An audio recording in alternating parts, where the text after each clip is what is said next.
this day in Tudor history, the 4th of January 1519, famous reformer, monk and theologian Martin Luther met with Karl von Miltitz, the papal nuncio at Altenburg in Saxony.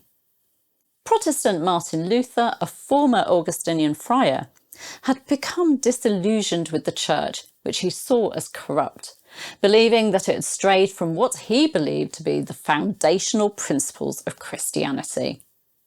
Luther believed in justification by faith, that salvation was a gift from God to those who believed in Christ as the Messiah.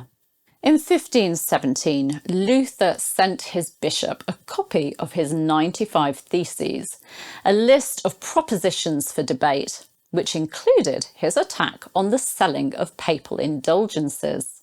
German Dominican friar Johann Tetzel, who was General Commissioner for the Archbishop of Mainz, was active in preaching for indulgences, going so far as to support their sale for the dead, saying, "When a penny in the coffer rings, a soul from purgatory springs."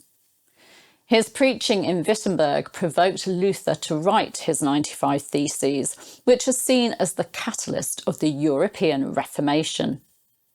Luther's work was forwarded to the Pope, and on the 4th of January 1519, Luther met with von Miltitz, and they came to an agreement. Luther would refrain from speaking out against indulgences, write a tract in support of the Pope's authority, and write to the Pope seeking reconciliation. In return, Luther's opponents would also keep silent. But Luther wasn't able to keep quiet for long, speaking out at the Leipzig debate and publishing religious treatises. Luther was excommunicated by Pope Leo X in January 1521, being branded a heretic and outlaw. He died a natural death in 1546, and for a man who is seen as starting the Reformation, he wasn't very active in his last 20 years or so. The Encyclopaedia Britannica explains that he spent those years as a theologian, facilitator and advisor, rather than being directly involved in the Reformation.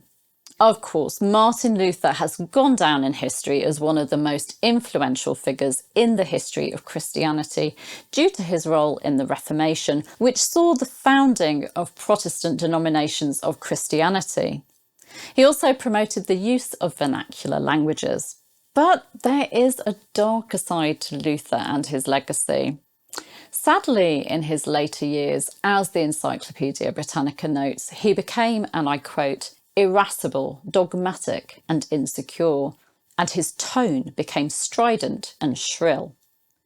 He not only attacked the Pope as the Antichrist, he also said that Anabaptists were seditionists who should be hanged. And of Jews, he said that their synagogues and schools should be burnt, their homes razed and destroyed, their prayer books taken from them, their safe conduct on highways removed as they had no business in the countryside.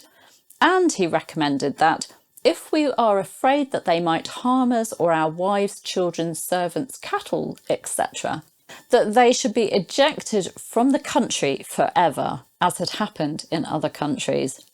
These are awful views, and they're hard to reconcile with Luther the Reformer, a monk and a man of God.